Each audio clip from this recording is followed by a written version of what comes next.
It's like in Ratatouille when the rat takes one thing that's already good and then puts it together with something else that's good, and it becomes so great. Oh, that's so hard. What am I, some sort of fucking pleb? Get high! It's time for the money. This time is for the money, my dude. 1 for the money, 2 for the show. You want to give the people your weekly moan, Trevor? Ah. Oh wow, that was far more sensual than I expected. How the beat switches up, and then there's like the other guy, and he's just like fire, fire. Let's say that again, because I'm a complete idiot. And the pa, pa, pa, pa, pa, pa, pa. Yeah. And that's what I call trash. Is Big Dick David, and then it's like dun dun dun dun dun dun dun dun. Dun.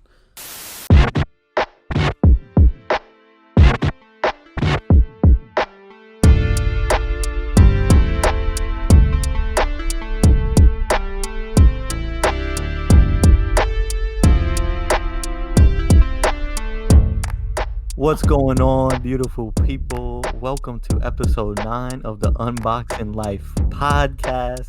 I'm joined today by my guests, Trevor, David, and Cameron. What's going on, boys? I can't stand for this in my own home. Hey, what's up, Trevor's Mr. Host? Trevor's not only no longer allowed to call himself the main host, but he's not even doing the intro anymore. We got the guest doing the intro. We're driving him up the fucking wall with this. So my man didn't introduce himself. He introduced his guests, which is us, I guess. Me, David, and Trevor. Before he introduced himself, tell the people who you are, my man. All right, my name is Alex, aka AMO, aka Hose. I'm known by different names. I know I'm in some phones as Hose. You might be in my phone as Hose, actually. Yeah.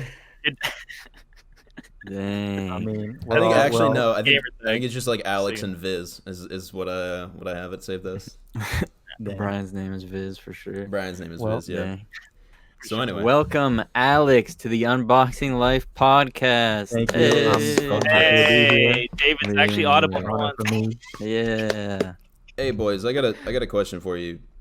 Is it just hot in here, or is it just the fire beats of these two up and coming creators we got on this? Oh my god!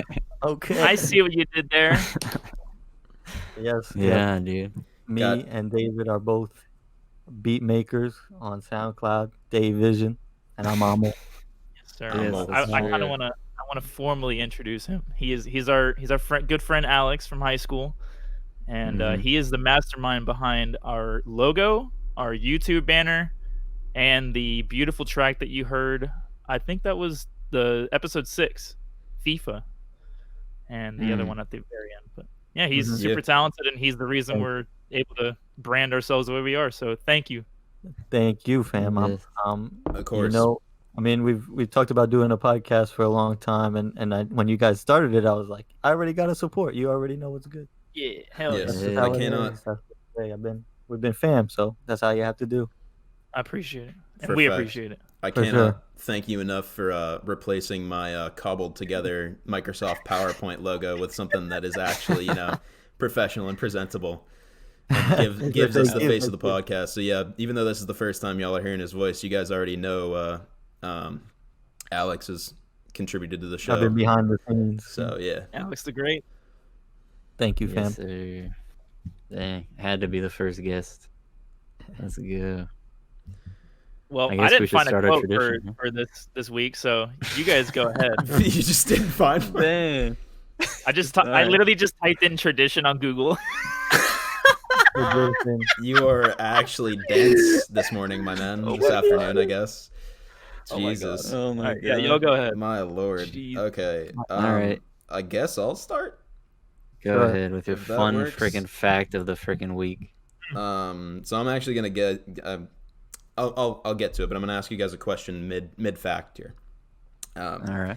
So, England holds the world record for most countries formed by the new countries declaring independence from the parent country. I want you guys to guess how many countries you think that is, what the number of people who have declared number of countries have been born by declaring their independence from the former British Empire. And Trevor, you go first. 60. I'm gonna go with 60 to 70. Okay, David. Dang. That's a lot. I'd say It like might be the one. I don't know. I'd say like 40 or 50. I'm gonna go with 114. Oh my god. All right. It's not quite that many. Damn. Trevor, I'm gonna give you one attempt to guess within the range you gave me. Oh, so I was right? Holy shit! So give me a guess in the range. 69. 69. You had course. to. Yeah. It is a rather jaw-dropping 63 total countries that have declared their independence and become new countries after separating themselves from the British Empire. That's a round of applause right there. I was This close. means that around the world, on average, a different country celebrates their independence from the British Empire about once every 6 days. What? Okay.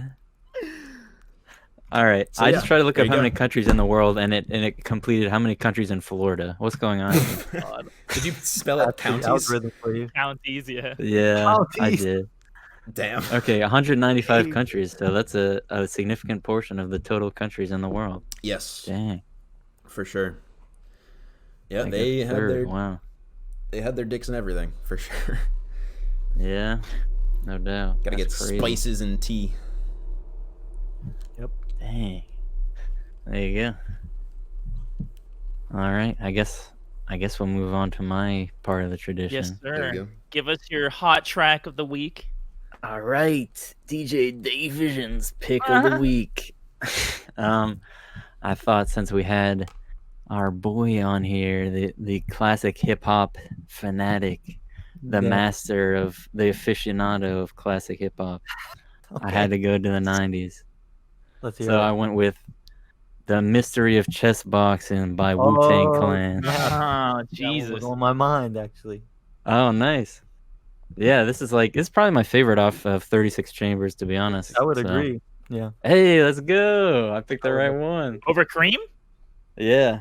Have you For heard me. that? Have you heard the mystery of Checkboxing song? I have heard it, but it's been a very long They time. just go absolutely ham for like no reason. Yeah. I know. Freaking, oh my god. The They hook just- is dope. Right. Everything there. is good. All yeah. their lines are crazy. Yeah. dope. The way Ghostface comes in. Speak of the devil's like, it's a guy. Like, god dang. And It's then just, I think it's it's nasty. SZA at the end, right? And I think his is one of my favorites, but they Oh, go. yeah. It's just straight bars. Yes. I mean, the whole if you, album is straight bars. It is, but that's just the epitome of it. Yeah.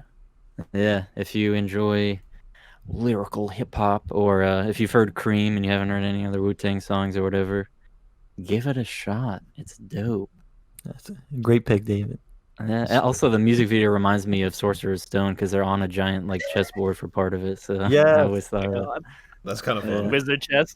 That's fun. Yeah. The Liquid Swords album art always reminded me of that kind of vibe too. Oh dang. Yeah. Dope album art for sure. Yeah. Yeah. You want to repeat the track again just to make sure Yes. everyone heard it?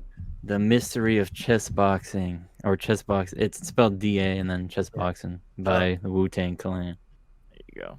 All Let's go. right. Drop a fucking Alright. bomb on. All right. Well, I found the corniest quote ever. Let's do it. by, It is what by it's by one Miss Audrey Hepburn, and it says, "Nothing is impossible. The word itself says I'm possible." And that's just Hey, bars. that's Dang. bars. If you Dang. ever think something's impossible, just break the word down. It's all about semantics. Very true. Very true. Dang. Dang.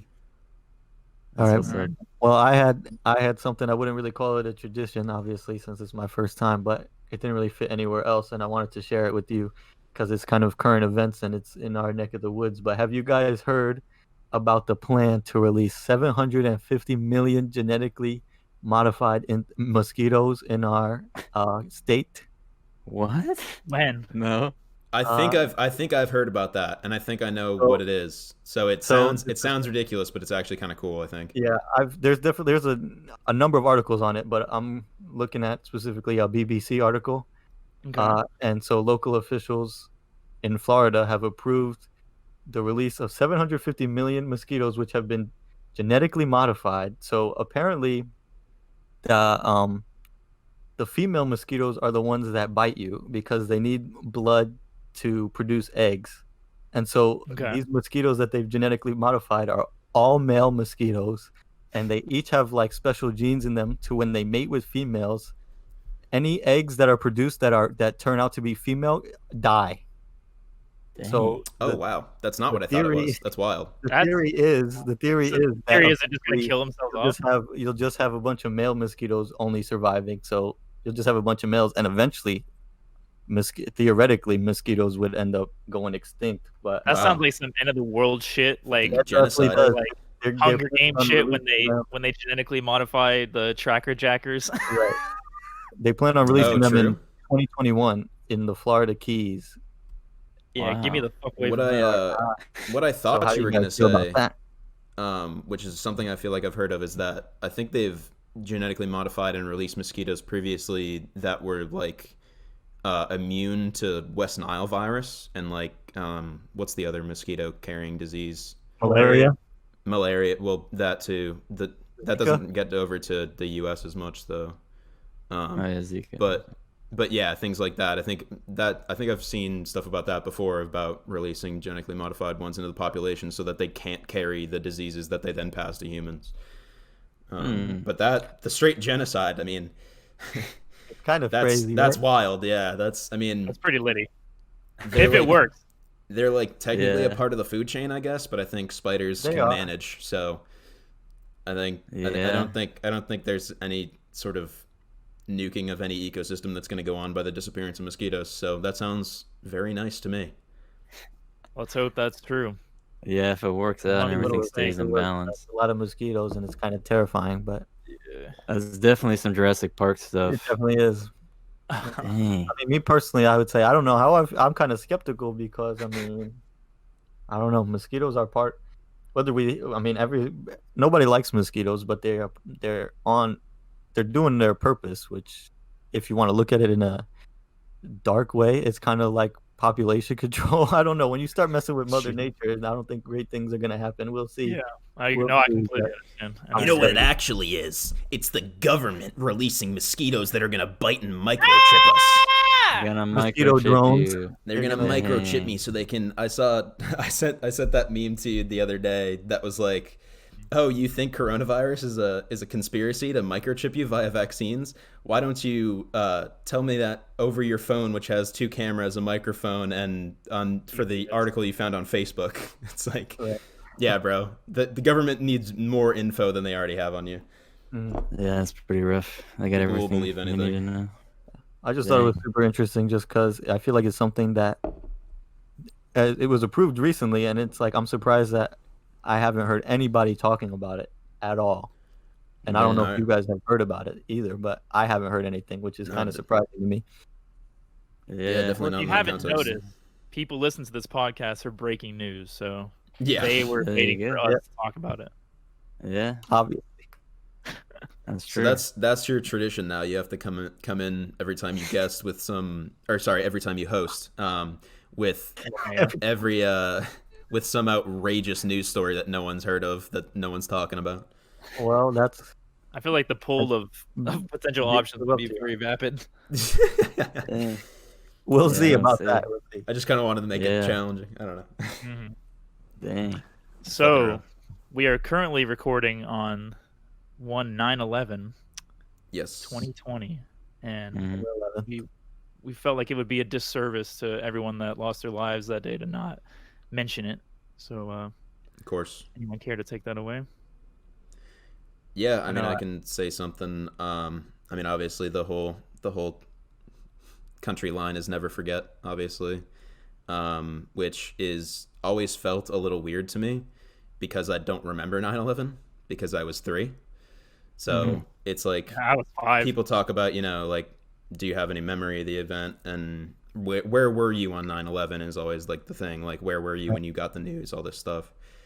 And it's always been weird to me because I've always lived in a post 9/11 world. Like, my mom travels a lot for work, like always has, and so she would talk about it, and you see old films and old videos and stuff of like pre 9/11 airport security. It's like dudes just like walk in with whatever they want, like there just is no security. And now we have like all these rules and regulations which like may or may not work, and it's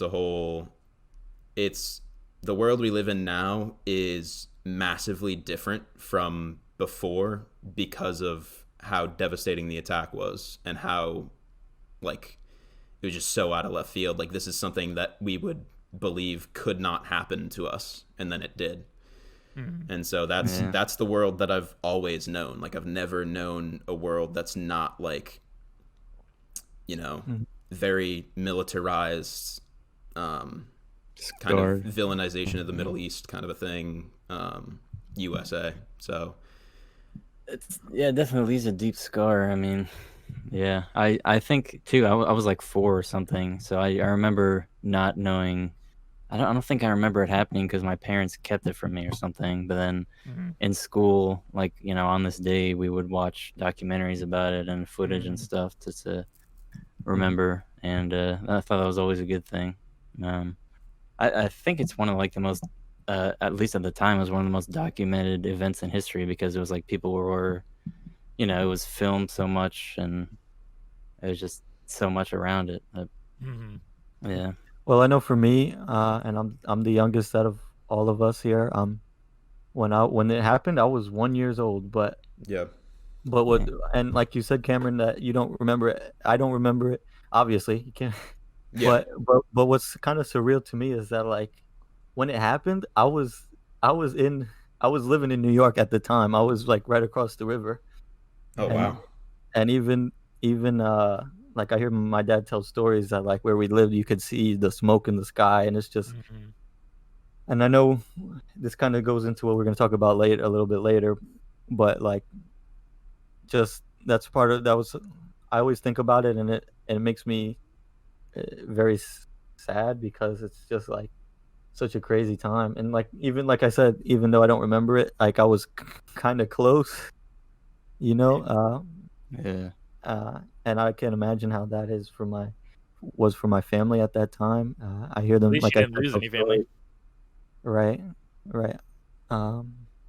Pretty crazy stuff. And, like, I don't and like when I know people make, like, lots of jokes and stuff. It's like I always kind of have, like, a dark sense of humor, but, like, the one thing that I could never stand was when people joke about 9/11. Like, that was Yeah. to me is the only joke that I'll find distasteful, the most distasteful thing for anybody, just because it's so insensitive, I think. And people, it's unfortunate but a lot of people don't understand Yeah. the real impact that it had, especially on New York as a city, as a state.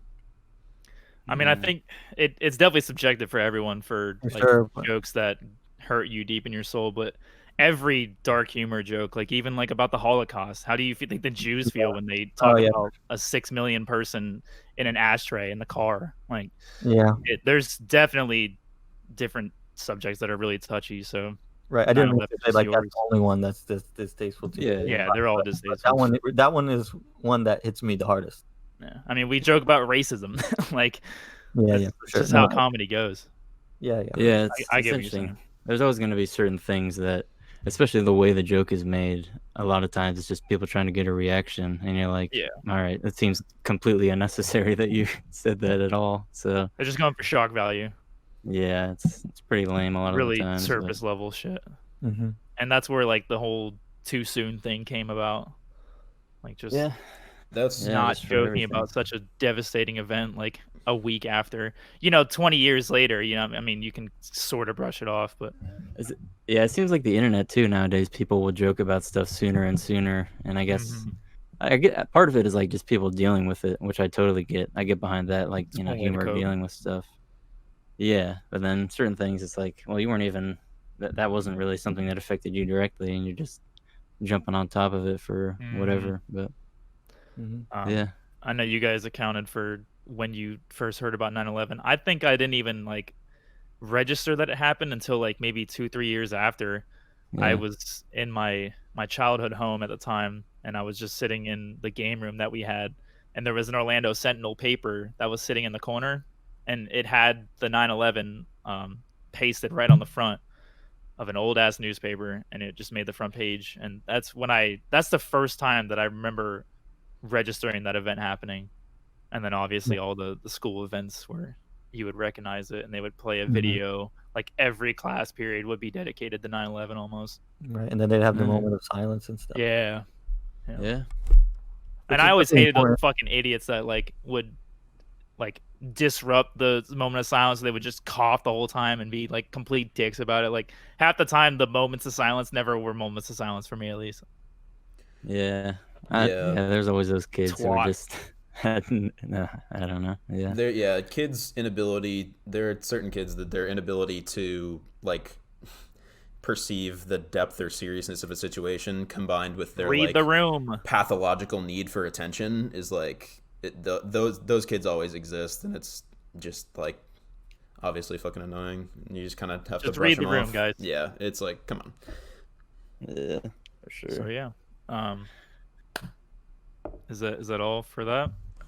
Well, we were gonna, I guess, like Alex said, like sort of lead this into. I think now's a good time to lead it into like events or just certain things we can think of that changed our lives that we maybe even didn't realize at the time. It was a pretty interesting topic. I think Trevor brought up.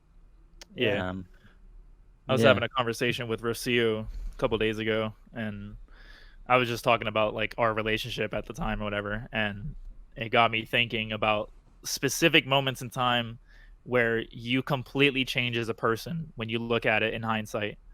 So like, I guess I'll start. For me, it would be like, obviously when I met Rocio, but a lot of things happened that day when I looked back, when I was thinking about it a couple of days ago. We had gone to see It Too together. David, I, and Alex all went to see It Too. Yeah, that was that day. I remember that. It was September 21st. So we went. Yeah, we went to Altamont, I think. Saw that, and then I went to see Big Crit that same night, and then I met her 2 hours later on Tinder, while Cameron and I were playing the Modern Warfare beta. Yeah, dude. So like that was a huge day for me, and she has opened up so many like opened up so many like doors in my mind, and trying to be open-minded and making sure that I keep up with the times and like social issues and being aware of things just in general.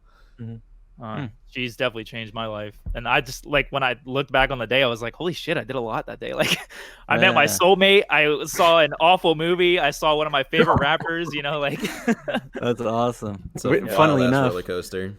Yeah, that's also the day I lost my wallet. Remember? I was like, oh wait, no, that wasn't it. That was that was John Wick. That was when we saw John Wick 3. Oh dang! If that was the same day, I was gonna die laughing. We went to see It Too it was like midday. It was like Mary, I think. Yeah, it was like somewhere midday. around there. It was bright as hell. Yeah, it was like John Wick was after basketball, and that's why I lost. I was wearing gym shorts, and my wallet all the way by UCF. Yeah, we saw John Wick in like May, and It Too didn't come out until September. Yeah, it was the same theater, I thought, but yeah, it was different. Now the theater we went to was in Waterford Lakes, right next to UCF. Because remember we had gone to get Chipotle, and then we went to the movie. That was a good day.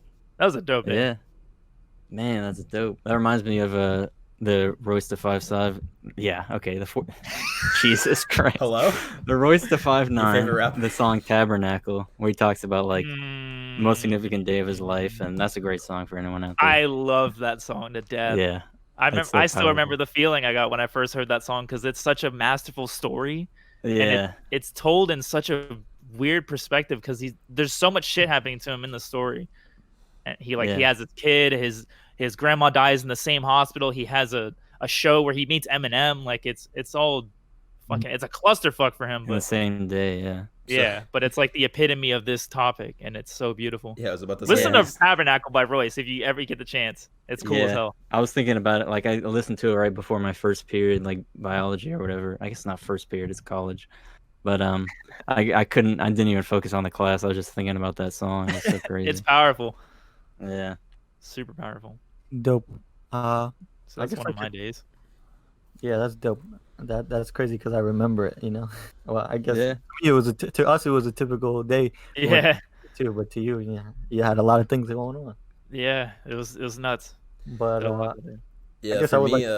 for me, all the times Trevor was trolling through 8 dating apps while we were playing video games together, all kind of blend together. But you know. So that That joke is so funny to me because Yeah, I that's a like I throwback and a bitched and half. I bitched and complained about like not finding anyone on like I was on For sure. I was on Tinder, I was on Clover, I was on OkCupid, I was Bumble, on Bumble, I Bumble. was on Scout, Hinge, I think. I was Hinge. I Were you on love Hinge. Hinge? Hinge was dope. I was on like 6 or some apps, and And the joke so, just came when we were playing Fortnite one night. yeah. And I was like, you said something about being on 8 dating apps, and I like laughed, and then we brushed it off, and then I like moved on, and like And then I we counted were it. literally like dropping Pleasant or whatever, and I was like looting and fighting, and I had like 4 kills, and you were just like sitting in a house, and I was like, yo, can you get off 8 dating apps and come fucking play the game with me, please? And it just like it literally just took off from there. Like every time Trevor was AFK, I'd just be like, yo, can you get off the fucking 8 dating apps and play the game, please? I think we were in Pleasant Park. Yeah, because I no, we remember the were. exact building we were Yeah, in. yeah, no, for sure. Because it was so funny. That's like one of the hardest we've laughed. So one of the hardest times we've laughed. So yeah, God. fuck. Good joke. That shit still carries. Yeah. Good But joke. no, I mean that is hilarious that was the case and that you were so frustrated with it. And now, Rocio, because I know you're listening, this is directed directly at you. This man is so goddamn in love with you. It's not it's this man loves you so much. Like you can love a person and be in love with and be in love with them. Like on top of that, and like that's the vibe. So, goddamn. Facts.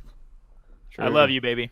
Well, I'll tell you when Trevor texted us and said that he wants to talk about reflecting on life-changing moments, I kind of struggled to think, like, as the week went on, to think about something like, dang, I guess I can't really think of a life-changing moment that I had. And then this morning I woke up and I realized it was 9/11, and then I kind of had another reminder and two, like, I guess I have 2 stories to share, but going back to the whole like 9/11 thing, when I went to New York a few years ago, I went to the memorial. That's I'm wearing the bracelet right now. yeah. Ever since I went to New York, I've worn it every day. The Twin Towers Memorial, and that was the first time I've been there, in the actual memorial. And first of all, when you walk up, they still have like the footprint of where the buildings were, Yep. and, like, the water feature. And it was just kind of like everybody. There was a lot of people, but like it was like relatively silent in that area because like everybody And it's kind like of. it's almost near Wall Street, right? It's like next to Wall Street. It's like so further down the city is downtown. loud, and that area is still like kind of like there's like some solace there. Yeah, And then you go it's into heavy. the museum, and then there's a lot of like memorial stuff, and they hit you with a lot of different facts and knowledge, and just the craziness and stuff that's in there. It's really crazy to see. Just like it's super quiet in there. It's cold too, and it's not your average museum. It's like you go underground underneath the site of the buildings. There's like it's literally right where it happened. Right, you see like there's like a part of it that's like the structure, right? Yeah, it's still there. Ground zero, yeah. It's just I think it's the super same foundations of the buildings that they built the memorial like down into, right? It's like if I recall correctly, I've been there once and it was a while ago. But I believe it's like 2 square sort of waterfall structures, right? With all the names, on plaques around it, like carved into the stone. And it's I mean it's just like you get there and you look at that and it's like beautiful in its own right, and then you like realize it's beauty within tragedy, and like the names in front of you are people that died like right where you're standing, and it does hit you pretty profoundly. Yeah, right. And I guess a little bit more lightheartedly, there was this incident when we were in there. Everybody was just kind of like standing around silent, like looking at everything. My father, he suffers from chronic back pain, so it kind of hurts him to stand around in one spot for too long. So he was kind of just off to the side, just stretching. And then out of nowhere, this dude just rams my dad in the back with this stroller. And everybody is just dead ass silent. And then out of nowhere, you just hear my dad, "Are you fucking serious?" He was gonna kill this dude for just ramming him in the back with his stroller, but the dude didn't want no problems. No smoke. He didn't want the Like smoke. he was like a foreigner, if I remember, and he didn't. And he was just trying to get away, and my dad wanted to kill him, and everybody in my family was just trying to calm him down because it was mad silent. Everybody is emotional about 9/11, and then he just blurts out with that. Are you fucking serious? exactly, something like that, and he was gonna kill the guy, and it That was is almost wild. That's but, fucked up. Man, yeah, that's crazy. it's in my memory. Yeah, that was definitely Like part of. when you go into that museum, it's just like it's cold and like there's not a soul in there. It's like Mhm. it's so bone chilling. Or even when there is people in there, Yeah, it's still cold. Mhm. Yeah, that's that reminds me of when me, my dad, and my sister went to Washington D.C. Last year, last year actually. Yeah, I think it was like early last year, right? Yeah, during spring break, I think. And we went to, we went a lot of places, but one night we went to, you go to the Lincoln Memorial, there's the Korean War Memorial and the Vietnam Memorial, like close by. Yep.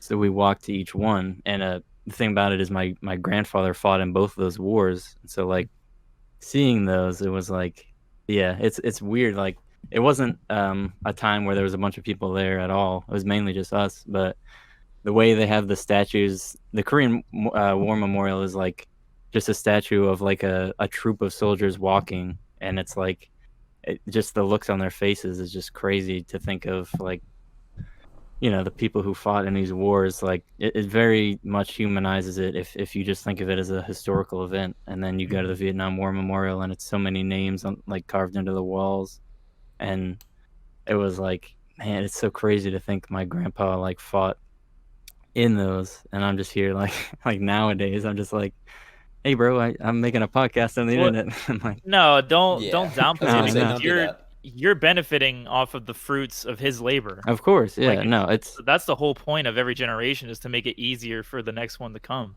So yeah, you exactly, don't that's ever the be whole thing. ashamed of It's, that.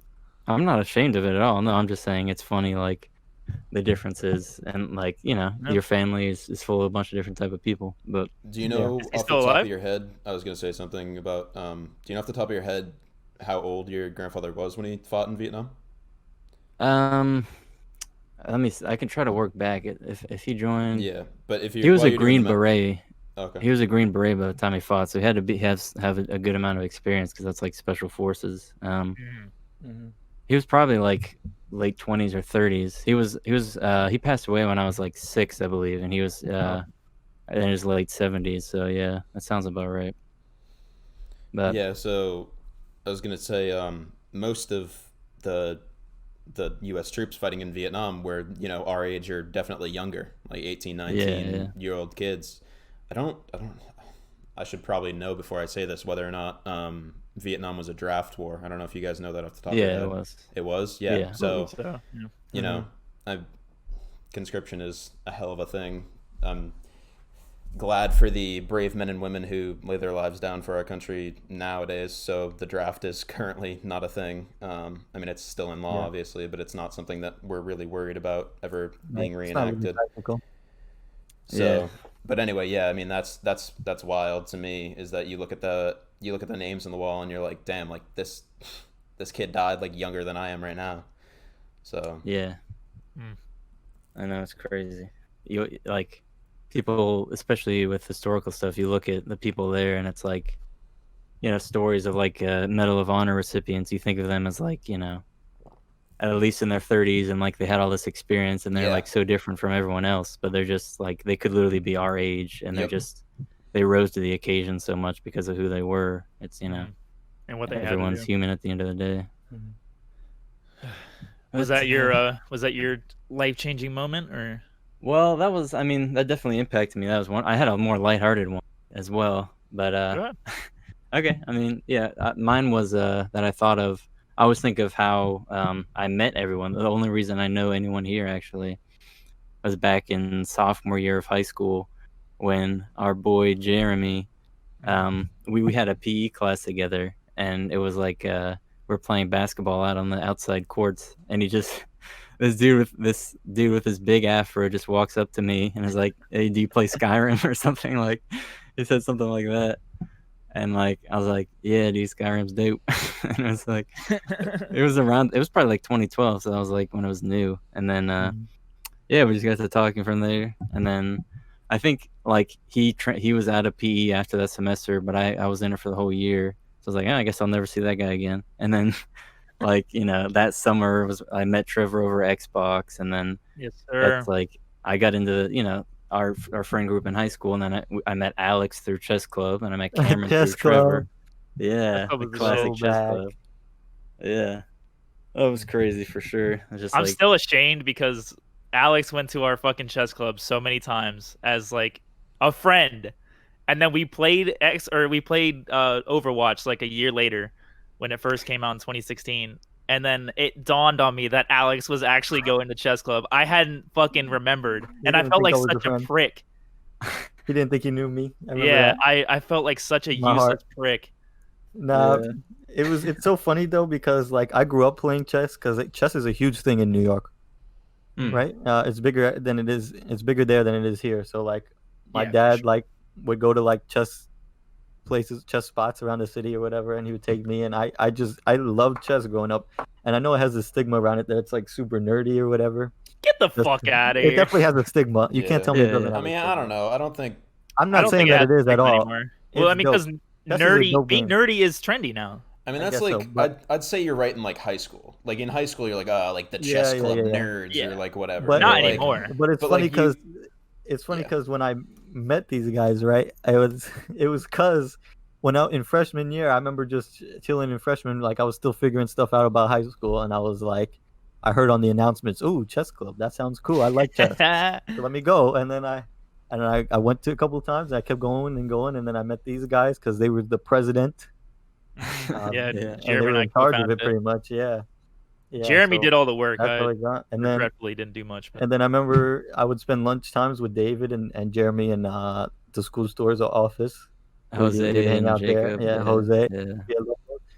Uh, we had a good 20 members or so. and by so the I end of it. really was talking to David a lot because we had like lunch a lot of the time together. And so when like at the end of the year, because you guys were about to graduate, We were seniors at the time. Yeah. Yeah. and so I remember at the end of the year I was like, "Oh, David, you play Xbox? What's your gamer tag, or whatever?" And it took forever to get the man's gamer tag. Oh, I yeah. finally David got for you. BB Shadow Fox, and I was like, "Let's go." Wrote it down on a piece of paper, and then I added him. And then I remember playing Overwatch with my cousin when it came out, and I seen you guys playing Overwatch, and I'm like, maybe it's not because I haven't hit David up. It's been a minute in between then and when Overwatch came out, and I'm like, I haven't hit David up. Let me hit him up, and then that's how we all started playing Overwatch together. Again. Yeah. You want to talk about life changing shit? That is Overwatch was life-changing. life changing. Yeah, This, for what I sure. think right there is, For I us. guess, is life changing because I wouldn't have you guys in my life. Yeah. Shout I out to know, video like- games, man. That's why you love Yeah, we all love Overwatch. video games so much. Yeah, it's like it's just A brings mystery of people together chess. like in closer ways than almost anything else. Yeah, I mean, Sure. I Yeah. met Cam through video gaming, and Alex and I bonded over video games. It's David and I like it's all connected, and that's just Mhm. because of video games. So. Yeah, like I remember saying like final goodbyes to Alex in high school, and it was like he was a freshman, and I was like, yeah, I'd say Gonna see this stuff again. yeah, Never gonna and see it him again. well, then it was like Overwatch was my sophomore year of college when we freaking just linked up again. I was like, oh damn, Mhm. we just started. I guess I don't. Maybe it was a little later that we actually all started playing together, but Mm-hmm. It was pretty Crazy. early on. I remember us playing together in the first season when they didn't even have SR, and they had the Yeah, little 1 through 100 ranking. yeah, But So, I feel yeah. like it's been a minute since I've like seen David, and from when I actually like hit him up on Xbox because I would see him play Yeah. like Destiny and stuff, and Yeah, I that always was the thought time. about it. I always thought about like hitting him up, but then I never did. But then when Overwatch came, I was like, we got a team. yeah. We We got a did. team. That was the one. Dang, So, yeah. Cameron, we should. Cameron, do you have a story that changed your life? Yeah, I'll get into one of the ones that I was gonna say before we had got all into that, but just as a tack on to the end of that conversation, meeting Trevor on GTA is obviously one of the biggest ones. Like, because you guys were, I mean, David, you talk about like the singular moment in which Jeremy walked up to you and said like a very specific thing to you. For me and Trevor, that was like somehow, some way, at the same time, clicking on the same criminal mastermind post on a website that was absolutely flooded with them. Which honestly, we probably would have found each other since we were such nerds for the challenge at Yeah. that point. We probably would have found each other. I if would not have kept immediately group then. jumping. Yeah. Yeah, so eventually it probably would have happened one way or another, but you never know, maybe not. So yeah, as a singular moment that like, I mean, now I'm doing with a podcast with him and his high school friend, who's now my friend, obviously, David, love you. Um, Yes, sir. and so yeah, I mean that's definitely a huge like life path change for me, for sure. Same for Um, me. Obviously, but One of the ones I was weirdly going to talk about, which you guys can like giggle at me for, I guess, here we go. was The first time he tugged. Okay, dude. Yeah, how bad was the nut? No. I'm not my exposing myself God. that much. I was about to say I'm not sure how much I want to expose myself here, and that's definitely over the line. So we're not going there. The first time, spare me. But it is. No, it is, spare me. It is that I will spare you guys the details, not that I want to share them to begin with. You fucker. God damn it. No, but the one I was gonna say was my first kiss. Like my first real legitimate kiss. Which was junior year of high school. So I was 16 or 17. And it was with my first real girlfriend who I met at work.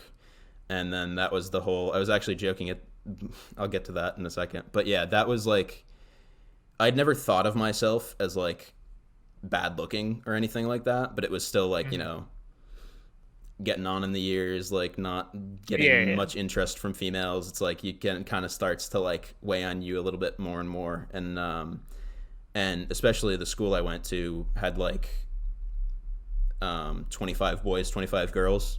So it's super hard to like date or like confess your feelings to anyone in that sense, where you're like, I like you, and then the person doesn't like you back, and then the whole fucking grade knows immediately.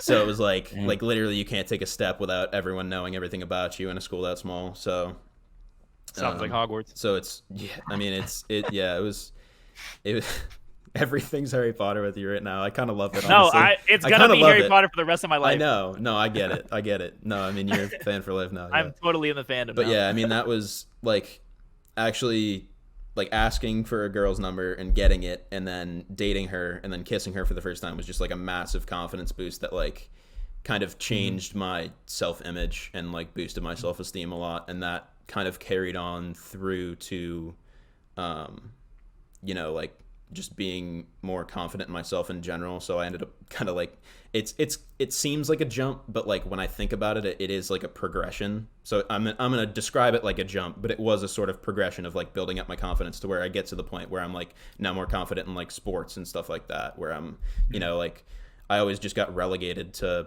which if any of my high school boys are listening to this, they'll fucking laugh at this. I always got relegated to playing like left back, like defense in soccer. And I finally like started asserting myself and being like, nah, like I want to play striker. Like this is what I want to do. Like this is what I have the most fun doing. And, yeah. So I mean, it's over the slow progression. I think that was like a turning point in my like self-esteem and my positivity of my self-image. Now he's just bagging chicks. I got the one, and that's all I need. Thank you very much. Hey. Shout out to Sydney. Shout out to Sydney, my lovely girlfriend. Love you, baby. So that's a lighthearted one, and we can. Cool. If you guys want to share more, I had another one that I could talk about, but go for it. I know I got one in mind, so you go for it. No, I mean I'd rather switch it up and then come back. Yeah, so. we like to. Yeah. We like to make sure everyone's So go ahead. So whoever wants to go next. Go HOS3. All right, I'll go. I'll talk about one thing that's kind of recent that I haven't really talked about with anybody before. But it's my experience with death. Oh, so I haven't. That was actually going to be mine. So definitely go ahead, and then I'll follow up. I've been very fortunate to get to a point where I'm now, where I haven't had a lot of death in the family. But this one incident was kind of recent. So, is my dog, right? Her name was Crispy. She was that's a dope name. She was the best dog, man. She was a pit bull. We got her in 2010. My dad found her on an adoption website, and she was at the Sanford Animal Pound or whatever. Adopt, don't shop, people. Yeah. Yeah, facts. So we went there. My dad wanted to see her. We saw her. She was about 3 months old. And she jumped right in my dad's lap, and he's like, "Yeah, we gotta take her home." So That's dope. I love those stories. Those stories like yeah, warm the fucking soul. Like those are so so good. so we took her home. So she was about 3. So she was born in 2010, right? And so about up until mid 2018, we noticed that because she first of all, she was like the ambassador of pit bulls. Pit bulls have like this harsh stigma around them, right?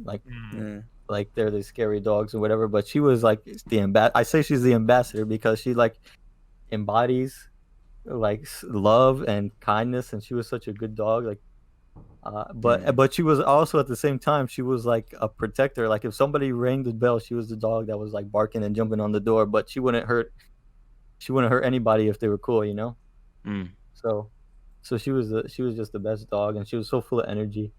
And then about mid 2018, she started to have less energy, and we kind of noticed that, but we didn't really do nothing about it. And then we realized she started keeping her head down a lot, and that she wasn't like being herself. And there would be times where she seemed like she was in pain when she like got up and down. So then we were like, all right, we got to take her to the vet because something's not right. And so we took her to the vet, and they said that she had pneumonia. And so, okay, well, we'll give her whatever medication. So they put her on pneumonia medication, and that was going good for a while. And she seemed to get better a little bit, but then over time, she wasn't getting better. So we took her back to the vet, a different vet, and they said, oh yeah, she's got some neck problems going on.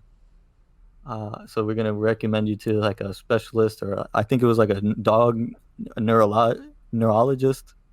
So we took her over there, and they said, "Oh, yep, she's got something wrong with her vertebrae or something like that in her neck, and that she would need surgery to fix it." So then my parents were like, "All right, let's do the surgery." It was gonna be like $5,000, and it was gonna be a lot of money, but my parents didn't care, so they had to apply for like a new credit card and stuff. They were like, "All right, we're gonna get it done, and she's gonna get better." And so this was in October, and so I remember they brought her to the hospital one morning because October 2018 I was in college, and I was also working at Spirit Halloween, the store. And I remember I was home that day, and both my brother and my sister were in school. And it was early in the morning. They took her over to the vet so she could have surgery. And then I remember they came back a couple hours later, and they were like in tears. And it just hit me like, what's wrong? You're gonna make me cry, man. Damn, Stop. bro, yeah. I was like, what's don't wrong? Stop. Finish your story. So it turns out that they didn't have. It wasn't neck problems. She had cancer. And Fuck. she had tumors in her neck.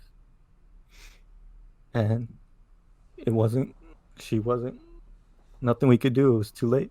Damn, man. So we had to put her down. Gather your voice. Sorry. Take your time to collect yourself if you need the time. Don't I force didn't yourself mean to to get just like talk this, through. you know? No, dude. Nah, you good. Are you fucking kidding me?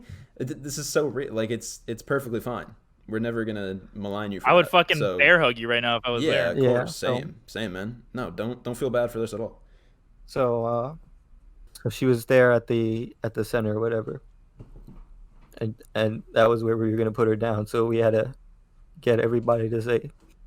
So we took my brother out of school, and when we went there, he didn't really know what was going on. And I remember just standing there with my mom, waiting for them to get him, and they got him. And then my mom told him what was going on. And I mean, I'm the oldest, you know, so in my head, I was like, I got to be the strongest one for at least my siblings, you know. And so he was devastated. And then we didn't even take my sister out of school because my sister right now she's young. She's like 10 years old. So she was 8 when it happened, you know. So we didn't want to tell her because we knew she would be so sad. So we kept her in school, and me and my brother and my mom and my dad, we went to the place, and we went there. They brought her out, We were all pretty much hysterical. Yeah, we said goodbye to her. We brought her home. Uh, I was digging the hole in the back. That's always I tough. started digging the hole myself, and my dad came out to help me, and then we put her out in our backyard. And then I remember getting a call about half an hour later or so, like right after I was done digging the hole that I just buried my dog in.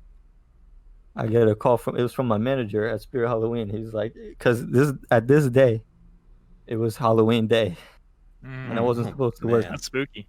I wasn't scheduled to work, which was also Dia de los Muertos Day. She died on Halloween, or did you bury her on Halloween? Yeah, it was the same day. Yeah. Damn.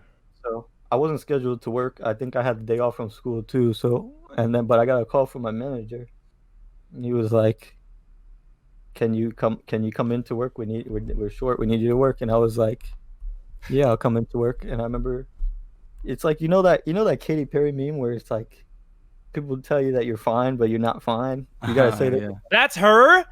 Yeah. That's Katy Are Perry. you serious? I had always no laughed at idea. that, but like I never That's know what it wild. meant. What? I never know what it actually Yeah, felt that's like. actually wild. I never knew that's her either. I thought it was some random ass nobody or whatever. Dude, that's funny as Mhm. fuck. It's funny, but Oh, I go feel like ahead. that's the best way to describe it. Like Yeah. like my manager called me asking if I come work. Sure, it's no problem. But like and I was there and I worked the whole day for a while, a whole shift, and then I just remember feeling like on the outside I'm fine, but like on the inside it's not really fine. Yeah. And like Yeah. nobody really knew what was going on outside the family. So That's fucking tough because she died on Halloween. You buried her that same day, and then you went to work at your Halloween store because they were short on someone. That's like almost full circle right there. That's crazy. Mhm. I don't know what I would do I remember there. just feeling like putting on this facade, like, hello, welcome to Spirit Halloween. How you doing? Yeah. Talking to my coworkers they're all laughing and shit, and I'm just like dying on the inside. And I was like that for about a week, a solid week, I would say, And my sister we didn't tell my sister at all until like a week later. She thought she was getting better because we couldn't tell her. We couldn't. It's always tough to get a dog, knowing, or even a cat or any pet, really, just knowing that they're gonna die eventually. But No, for you have sure. to But cherish those moments. that's the way I look at it, because the way I look at it is this: she was at the pound, wherever she came from or wherever she would have gone to if we didn't get her. We gave her the best life that she could have had. Facts. Yeah. Oh, yeah, even man. though That's all you can do. even though cancer is such a terrible way to go out, but we like to think that we did the best for her while she was with us. I'm sure Yeah. you Of did. course you. I mean, yeah, just- fuck yeah, man. The fact Yeah. that you guys were paying for that $5,000 surgery, it's like, yeah, it's clearly. And my you're dad said taking- said that he'd never been more pissed for someone to give him a $5,000 refund. That's Yeah. true. Fucking hell, yeah, man. But- Yeah. Dogs But- are. Well, That was my first experience with it. So like that was like the first time that I've had deaths in the family, but like not that I really knew. yeah. Yeah. Yeah. First time where something that close hit me hard as it did. And like I said, it was late 2018, so almost we're coming up on 2 years now. But that's like something that I never really shared before. Yeah. I'm That's proud of you. always. That was strong of you. Thank you for sharing it. Yes, for sure. Yeah. It's always a I didn't big. get that deep on you guys. Nah, it's- Nah, It's dude. all good. That's 9/11, dog. You gotta get deep a little bit. For sure. yeah. That's always. Death is always a crazy part of life and your experience here. And Mhm.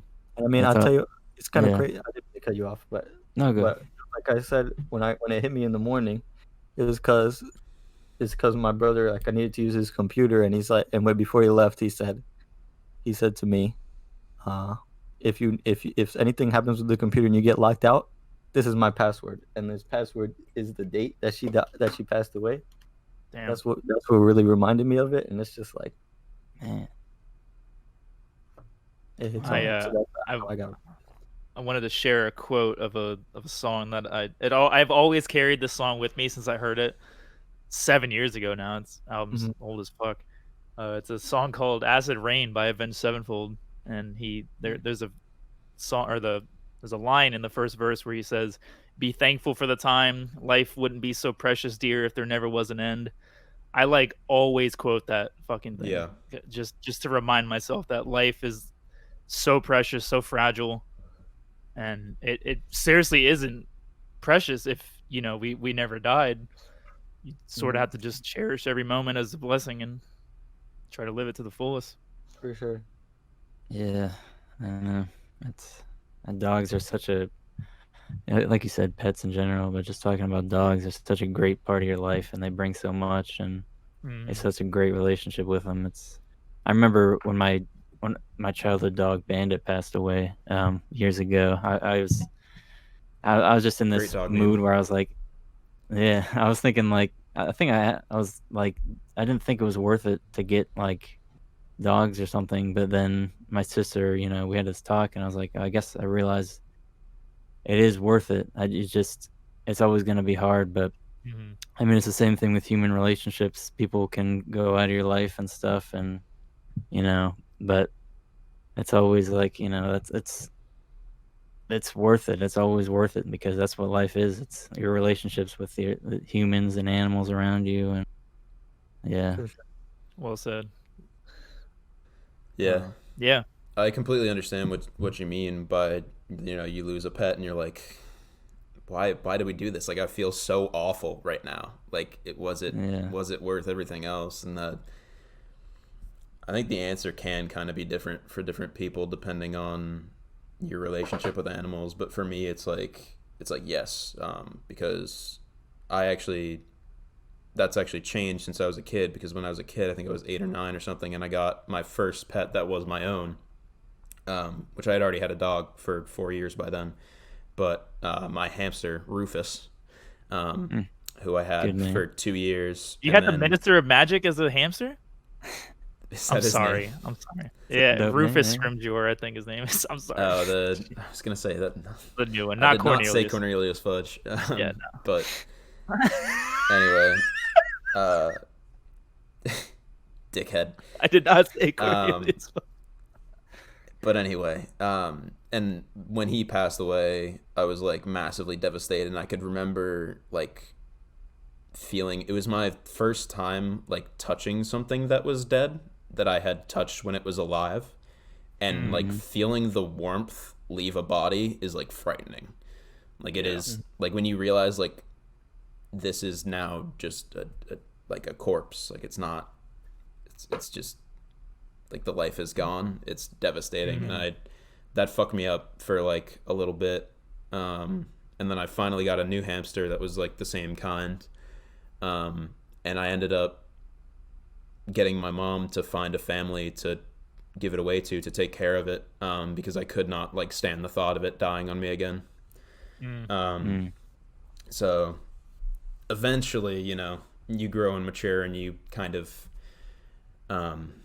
grapple with the realities of death being the end of life and all that good and heavy stuff that we talk about on this nice light podcast. And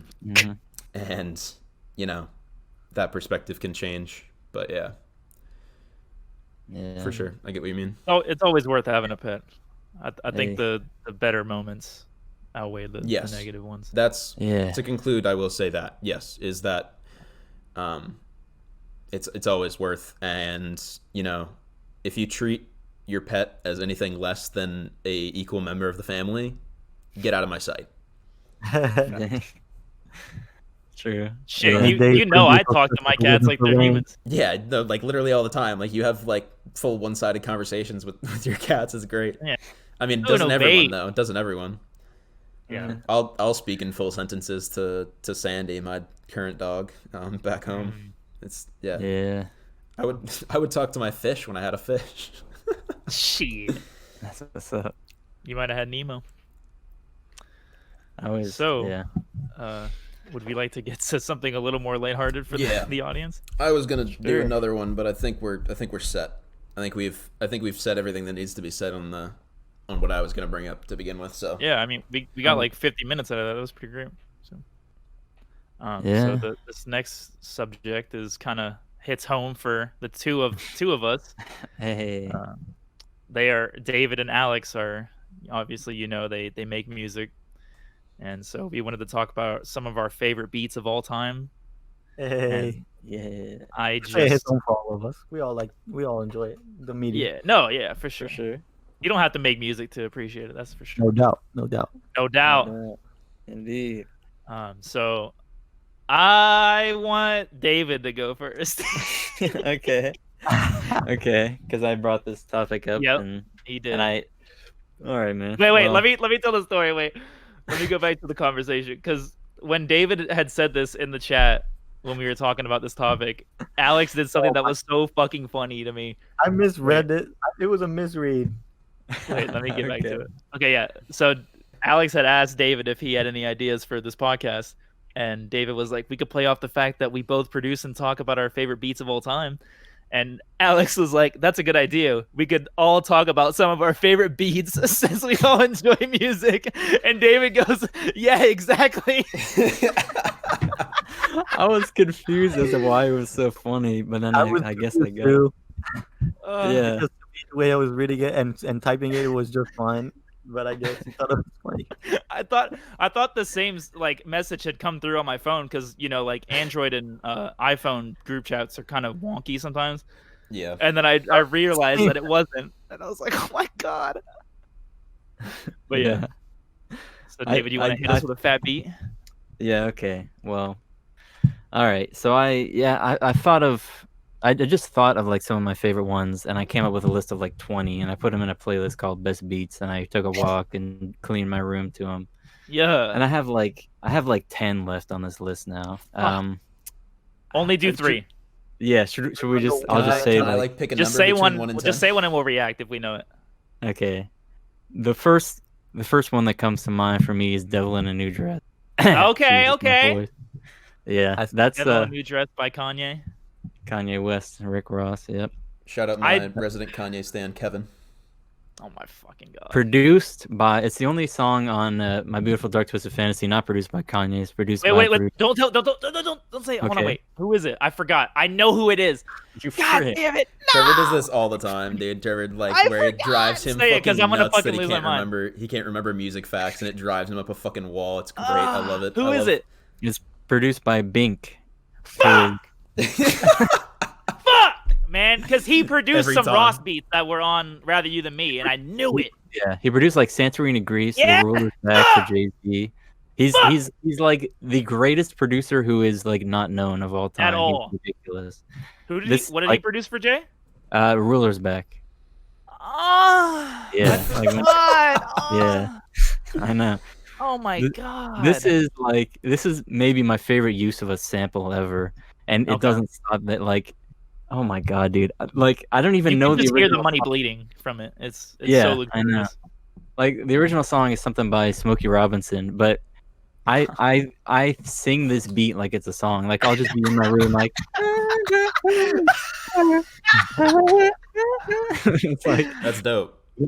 it's I don't such a blame you. perfect sample. And then I mean the freaking stuff at the end where like it's just the instrumentation is Mhm. it's like oh my god, it's so crispy and beautiful and crisp and luxurious and clear. Satan. Yeah, God. Rose rides that beat like a motherfucker. Yeah, it's beautiful. His voice over it, everything. Yeah, that's a good pick for sure. I love it. Dang. Alex, you want to Absolutely. hit us with one? All right, yeah, all right. I picked about 3, so I'll hit you with one.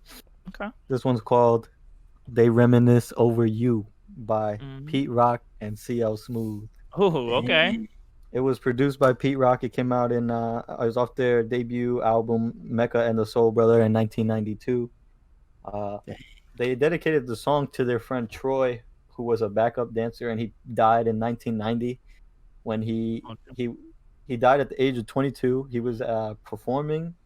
After the performance, he was walking on a raised exit ramp in an arena, and he lost his balance and he fell 2 stories and hit his head, and he passed away the next day in the hospital. Oh my god. So they dedicated the song to him. His name is Troy. The initials "They Reminisce Over You" is Troy. Oh, that's cool. Yeah. And I was seeing some interview that Pete Rock did, and because he made the beat, and he was talking about how he was really depressed from his friend's death, and he found the sample. It was by Tom Scott. It's a super jazzy sample, and he said when he heard it, it made him cry, and he wanted to use that. It's like there's like the saxophone in there is just super. It's crazy. And the way when I first heard it, I remember it from a game, NBA Street Volume 2 Oh my in fucking God. 2003. It was on my original Xbox. I remember hearing the beat for the first time. There's not a lot I remember from that time, but I remember hearing this beat on this video game. And now even when I listen to it, I think about playing basketball as a 3-year-old and That's as dope. a little boy on my Xbox, and the song itself is one of those songs that just makes you feel like you're on the New York streets again. You just have, if you haven't heard it, if you don't know which one I'm talking about, They Reminisce Over You, listen to it. Oh, yeah, dude. I definitely will. Which doesn't Kanye reference that song on Graduation or one of the songs? I think so. That song? Yeah, when they reminisce over you, my God. Yeah, on Can't Tell Me Nothing, I think. Mhm. Yeah, that's Yeah, Can't Tell Me Nothing for sure. Yeah, that's dope. I'm That's- definitely gonna. that's I'm pretty gonna much listen to. I think that's the hook on that song. So Yeah, I'm gonna listen to any of these songs I haven't heard. That sounds dope. See, Cam, that's another shout out from a rapper that was like 15 years later, like reminiscing over an old hip hop song. Yeah. It's all over the place. It's so cool. for sure. Yeah. Okay, what, Cameron? We're gonna go. Yeah, you want to hit us with just hit us with like one of your favorite rap songs, like I've elected to withdraw from this conversation as to not embarrass myself. nah, come on, just hit us with one. It's your taste. I mean, it's valid. Whatever.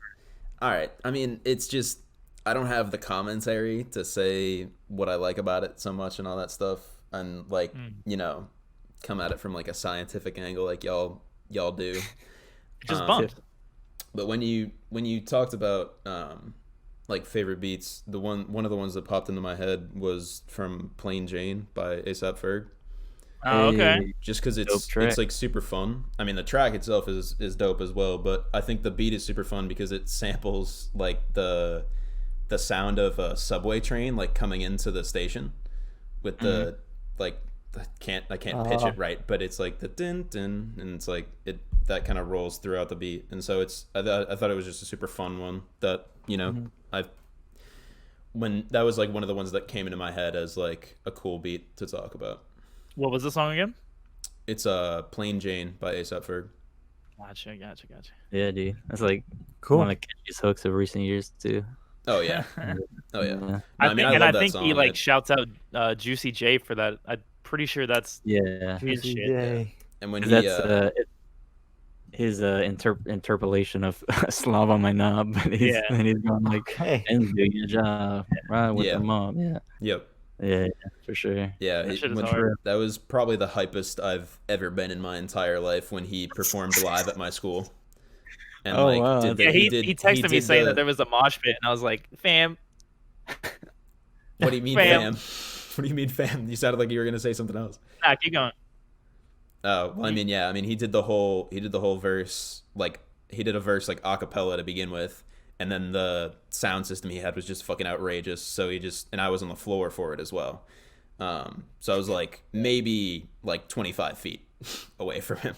So it was like it was just fucking nuts. And he was, I mean, I told you guys the story before, but he was like he was like, I want to see y'all motherfuckers fighting. I want to see y'all like doing mosh pits. Back up, y'all in the middle, right there. Back that up, back that shit up. I want to see the biggest fucking mosh pit I've ever seen. And it's like this, like he's giving a concert to like maybe 2,000 people, and so it was like kind of weird. But anyway, it was fucking wild.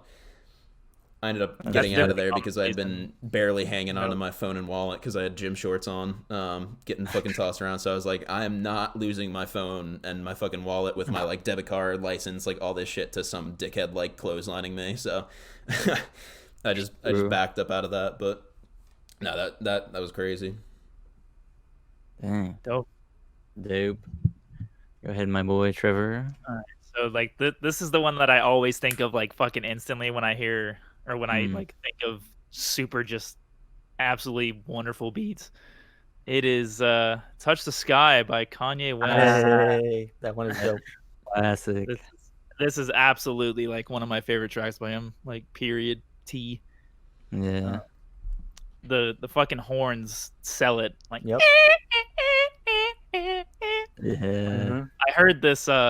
I actually heard this that was being played in perfect a pitch. Macy's when I was with Sarah at the time, and she was shopping for a dress. I think for my mother's wedding at the time, and we were just in the department store, and it started playing the Curtis Mayfield track that it samples. Yeah. And I was like, "Holy shit! This is Touch the Sky! Holy shit!" Like, you just hear the horns in the background. I'm like, "Oh my god!" I'm sitting there like jerking off to it in the background, like. That's funny. It's one of like the brightest, most like, oh my god, just happy, over the top. It's so good. I love that. It really makes you feel like you like own the world. Yeah, like you're gonna touch the sky. There you go. Yeah. Dave, you want to hit us with another one? Mm-hmm. One. It's so rough, man. I gotta pick. It's almost. Oh, right. Cry Me a River. I know. I'll go with Wishing off of Prime. Yes, yeah. Bro, you took mine. What the fuck? God damn it. Bro. I don't have to go again now because David cooked me. Jeez. Damn. Did I really? That's rough. You fucked, Lamau. This is dang. That beats a two-parter. Yeah, that's the thing about it. Is it like it switches like multiple times, and it wouldn't be the song it is at all if it didn't switch up. Like it starts slow, then it kicks in like insane, like, and then like the tempo just goes crazy, and then Common comes in and it's slow again, and then Royce just kicks back in. The use of samples to like transition and stuff. Yep. It's like one of my favorite hip hop songs anyway. So, but the beat just makes it. It's so classic sounding. I noticed when I was listening to it the other day, it's just like during the slow part, there's like this weird like melodic sample in the background. And it's just super slow, and then for the fast part, he just speeds it up, and it's just like, dang. Oh, okay. Yeah, that's dope. I mean, the beat's fat. Like it's so absolutely fat as hell. Yeah. Yeah, I think I might propose that we do a top 10 hip hop songs of all time just to get David to have a mental breakdown. That would kill me. Just to see how fast it happens. Yeah. That's a tough thing. I don't even. That'd be fucking nuts. Yeah, that would be. A Watch Mojo podcast. Yeah. God. And here are our top 10 hip hop songs of all time. Number 1. For half the I gotta talk about anime betrayals. Dang. True. Top 10 anime betrayals. Dang. Okay. Now, Number 1. These Kind of Nights by Eminem. This one. Oh my god! Stop. This one's kind of different, but I love this song. It's called Pasado y Presente by Ozuna featuring Anuel. Nice. And it's a trap beat, but it's super. I don't even know how to describe it. It's like, it's just so like the melodics on it is crazy to me. Like I love this beat so much, and it makes me feel like alive.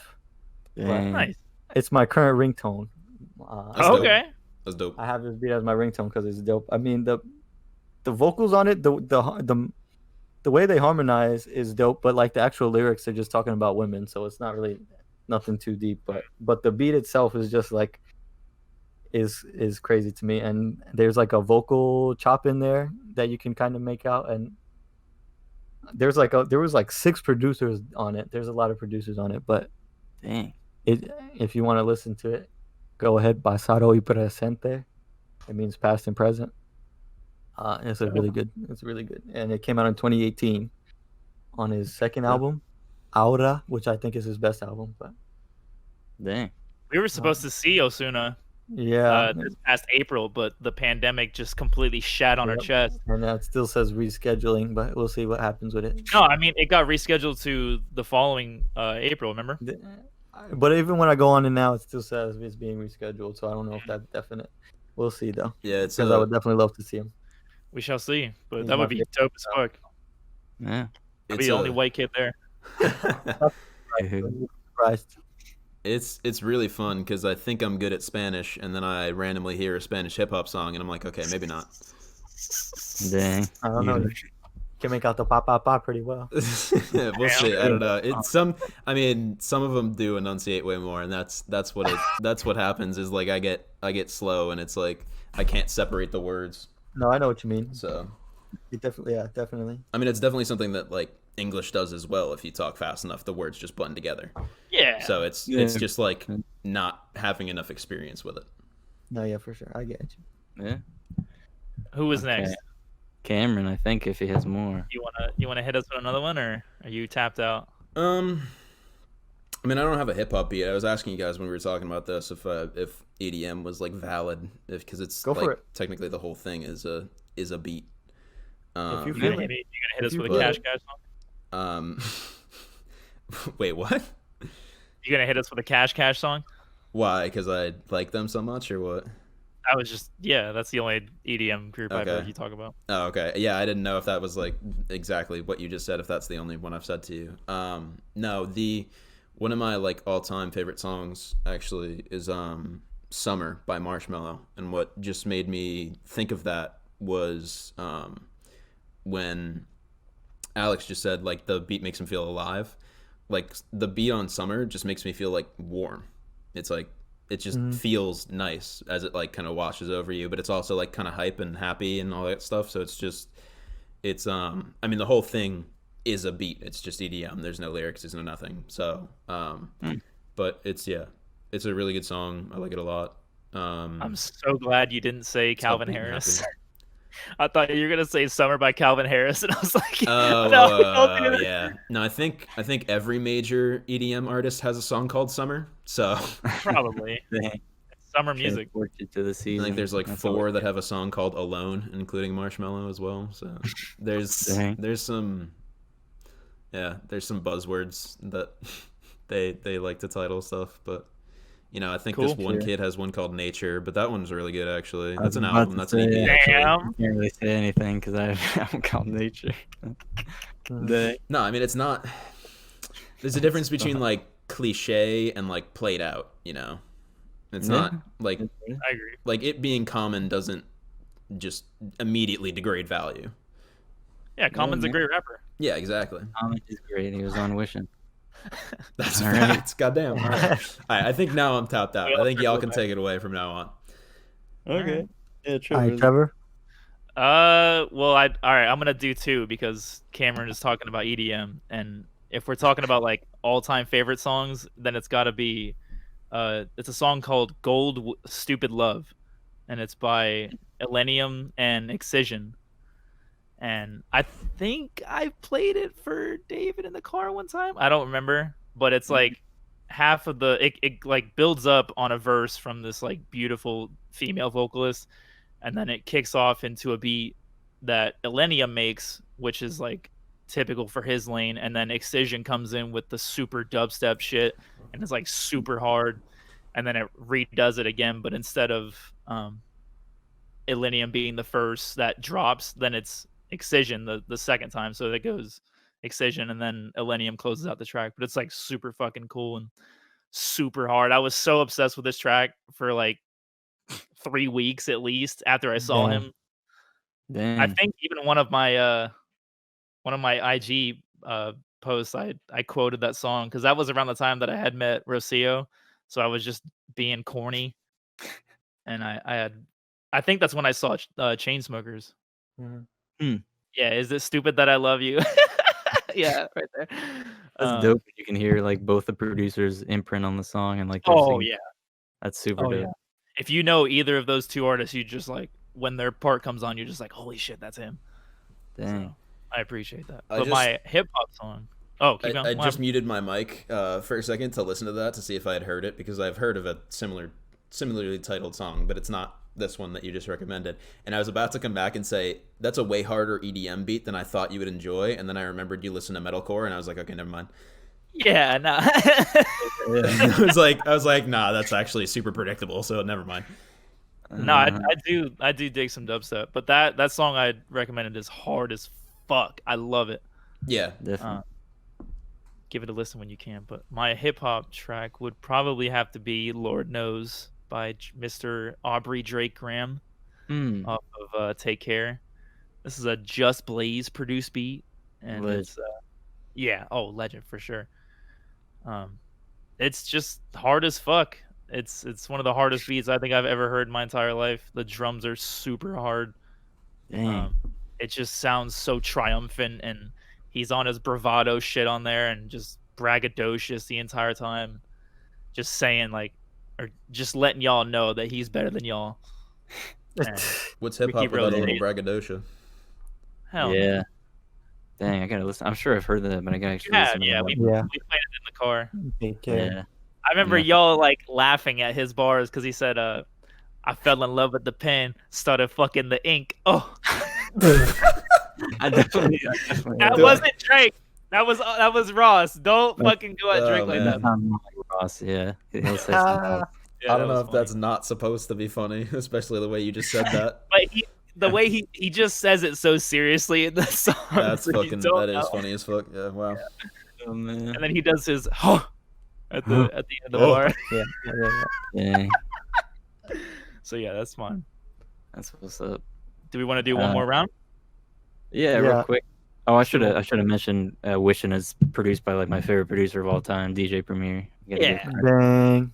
If y'all ain't on Prime yet, what are you doing? Yeah. Facts. Man, I have so many choices. I hate this. Cry me over you want me to pick a number? Just go for one, David. Just go for one. Just pick one. Go for number 9.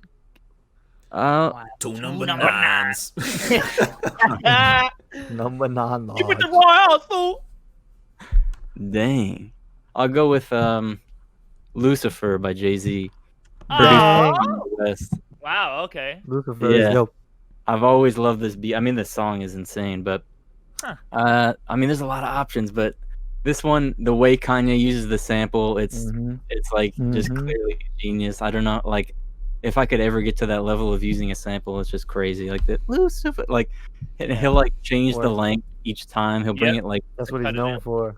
Yeah, it's such a Kanye beat, and it sounds so good, but it sounds almost like nothing else to me in a way. And then I'm from the murder capital where we murder for capital. Yeah, it ties Jay-Z's, like religious themes by talking about like street murder and stuff, and it's crazy. And it's just it has such a bounce to it, but god dang, that's so good. Yeah, I don't know. I'm glad you like that track. It's definitely good. Classic for me. Yeah. Dirt Off Your Shoulders, another one on there. That's crazy. That was on my list. I know. Dirt Off Your Shoulders is crazy. We can honestly go on and on about Jay's beats. Oh yeah, Hope just picks phenomenal beats like 95% of the time. Yeah. Yeah, no doubt. I mean, he's all right. All right. Yeah, exactly. All right, Alex. All right, so this one's for me at the top of my list. Hit us, Daddy. Auditorium by Mos Def. Oh my god, this beat is so dope. Off the 2009 album, The Ecstatic. Oh my god, bro. Oh my god, this beat is so dope. Bro, David just came. David just nut. Oh my god. We were on the way home one day from the movie. I think was it Star Wars, David? Maybe, yeah. You saw Rise of Resistance? Skywalker. Oh, wait, yeah. That's the ride. Rise of Resistance. What? I think we were coming back from Star Wars, and David was driving, and then I was like, I was playing music, and I played this beat for him, and he was like, "This is the type of beats that I love." Nice. We love it. It's produced by Madlib. Yes. Ooh. Okay. Yeah, super good job with the sample because I can't. Good job. No, I'm saying like with like picking a sample that's like super hard to find because I can't find like where the sample is from my life. He was digging in the crates. Yeah, honestly. So there's like it's very it's a Middle Eastern sample. It's very he talks about on the track. He talks about like different problems in like the Middle East. And Slick Rick's on there. Slick Rick's dope too. His verse. Okay. And there's the only sample that I could find is like towards the end there's like a sound clip of some Arabic from an old Middle Eastern movie, but just It's just the way that the actual music is chopped up is just great. Is what's crazy about it. And I mean, even the drums are there, and the drums aren't really super hard hitting, but like they don't have to be for that song. Like you listen to it, Auditorium, it's crazy. You have to listen to it I'll listen to it right after the show. for sure. Yeah, I heard it once, and I literally considered it for this list. I literally heard the song. Damn. I like almost put it on. It's so. I good. thought it was gonna be something off of Black on Both Sides. Dang. I love. I don't know if you remember the song Hip Hop on there. I like that beat a lot. For sure. So I actually will give one more because it just Okay. popped into my head randomly. And I'm largely curious to see if you guys know this song at all, because it's just one that came up on like Spotify radio at one point, and I like saved it. It's called New World by Corolla, Yellow Claw, and Taylor Bennett. Mm. I'm lost. Has ever heard Gorilla of it? is dope. Corolla is dope. So it's like We're hip not hop and marking EDM that. had a beautiful baby, and it's great. So Cool. Dang. Yeah, a mix of hip hop and EDM always works well for me, pretty much. oh yeah, for Facts. sure, 100% for me. Yeah. Was it me for the last one? Yes, sir. That one. I was really torn because I had like 3 Hove tracks on here, and it was tied between these two. But I think I have to go with the other one, and it's called "Lost One" by Jay-Z. Off of Kingdom Come.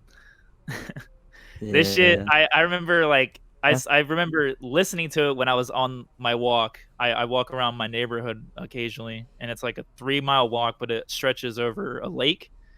And it's super cool, like great scenery. I always post it on my story because I'm a cornball. And I was listening to it right as I got around to the lake bend, and I had like I texted David like right as the song came on. And I was like, dude, Lost One is so fucking New York. Like it just makes me feel like I'm walking down the streets in Manhattan. It's so beautiful. I think this was a Dr. Dre. Right? Dr. Dre. Yeah, this was a Dr. Dre beat. He like apparently took some classical piano lessons, and this is what resulted. Wow. So it's cool as fuck. It's so simple, but it works. And there's a guy that sings like like occasionally in the background, and it sounds like John Legend, but I don't think it is. But it's so simple, but the snare is heavy as hell for some reason. It's like it's such a slap in your face. Dang. And it's amazing. I can't say enough good things about that track. So if you hate Hove for some reason, maybe that'll change your mind. Word. Yeah. But the other one I had was You Don't Know. You Don't Know is so good. Oh, I thought of that one too. You Don't Know is crazy. I consider Never Change. Oh, that's a good one. Yeah. That's been in my head recently. So Yeah, I thought of Intro. That was one of my considerations. Yep, Intro was mine too.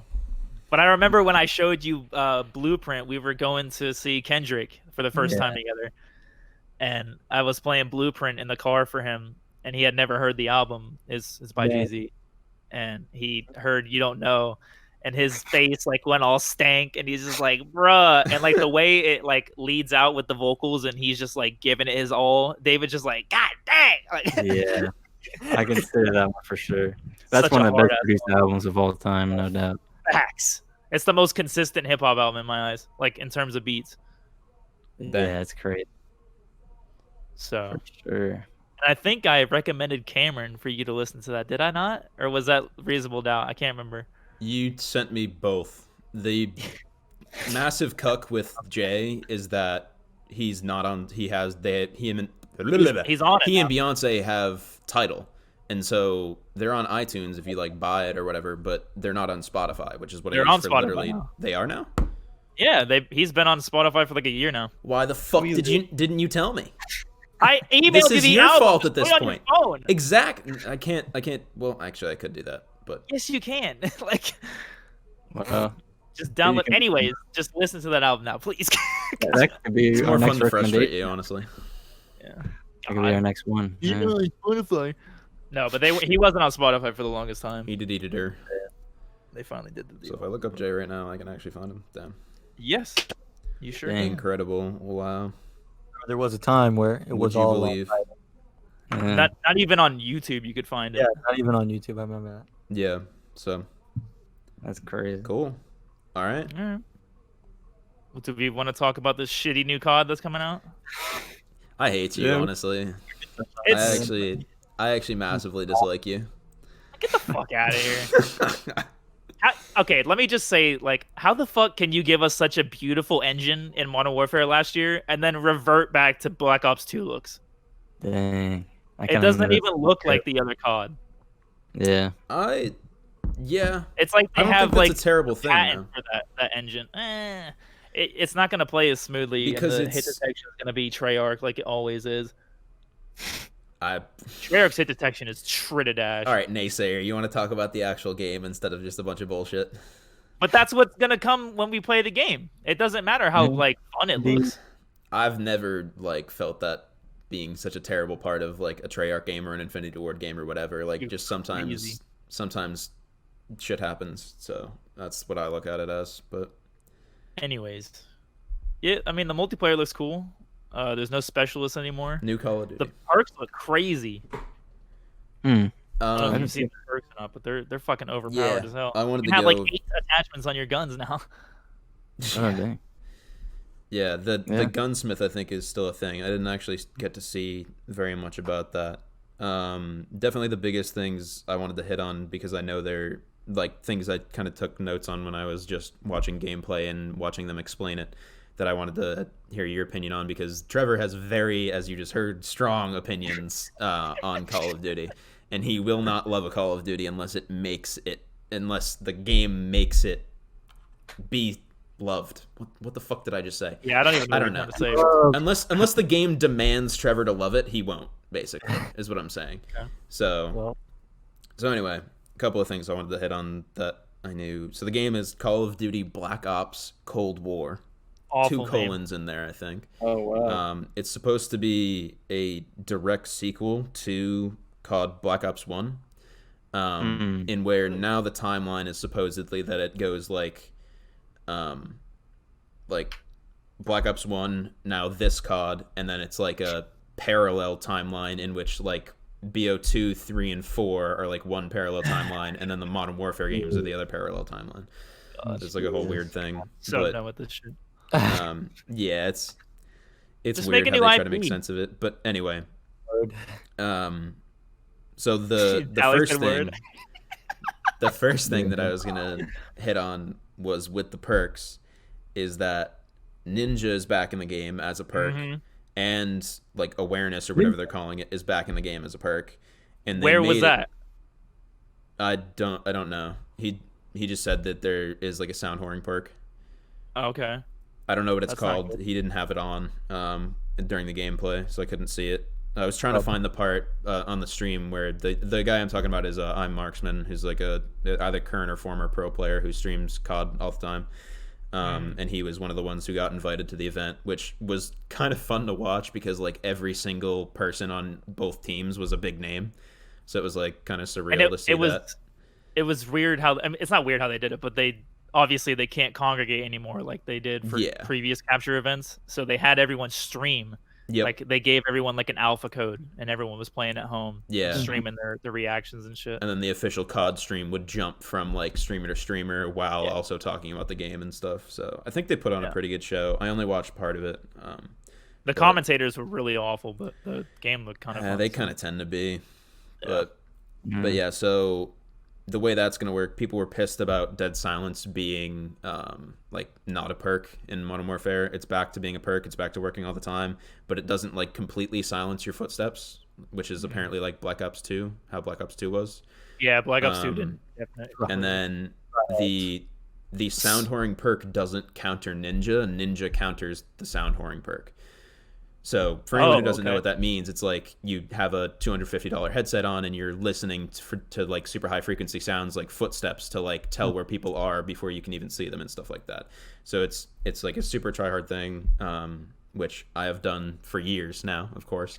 And so the way it was, I think in MW3, which people hated, was that like whatever it was whatever the Sit sound Rep Pro. whoring perk in that one was. I think it was like Sit Rep Pro. It was Yeah, Sit Rep Pro. would just like completely negate Ninja entirely. Like if you were basically wasting a perk because other people were gonna have Sit Rep Pro, especially with how prevalent equipment was in that game.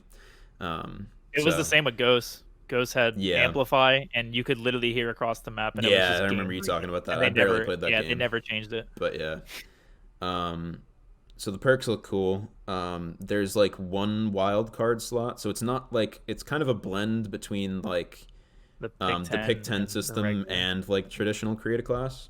So there's like one wild card slot, which one of which is it's just called perk greed, which gives you just 3 extra perks, one of 6 each perks, slot. yeah. Yeah, so you have 6 perks by just using the one slot, which in the pick 10 system, if you wanted 3 extra perks, you were basically using all of your points on that, and then you were just running around with And then a no bare gun. attachments. Yeah.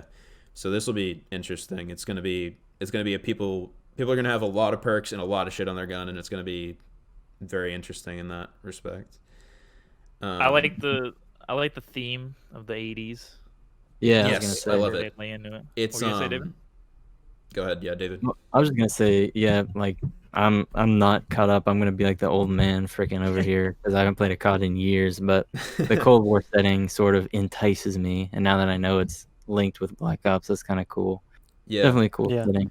Did you like Okay. Black Ops 1?